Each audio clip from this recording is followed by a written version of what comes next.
চলে আসলাম রান্নাঘরে guys, noodles রান্না করব।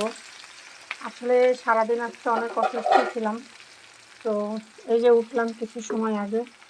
এই যে নুডলসটাকে সিদ্ধ করে রেখেছি, এর ভিতরে আমরা পাকা টমেটো দিয়ে দেবো।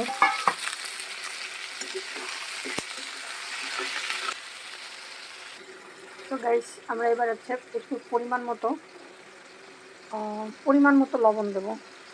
যেই পরিমাণ লবণ নিচ্ছি একবার যদি পড়ে যায় গাইস, খাওয়ার আর কোনো, তাহলে নুডলস দিয়ে তেঁতুল দিয়ে রান্না খাওয়া লাগবে। ঠিক আছে, কী বলেন আপনারা? সুন্দর করে এটাকে একটু নাড়াচাড়া করে দেবো।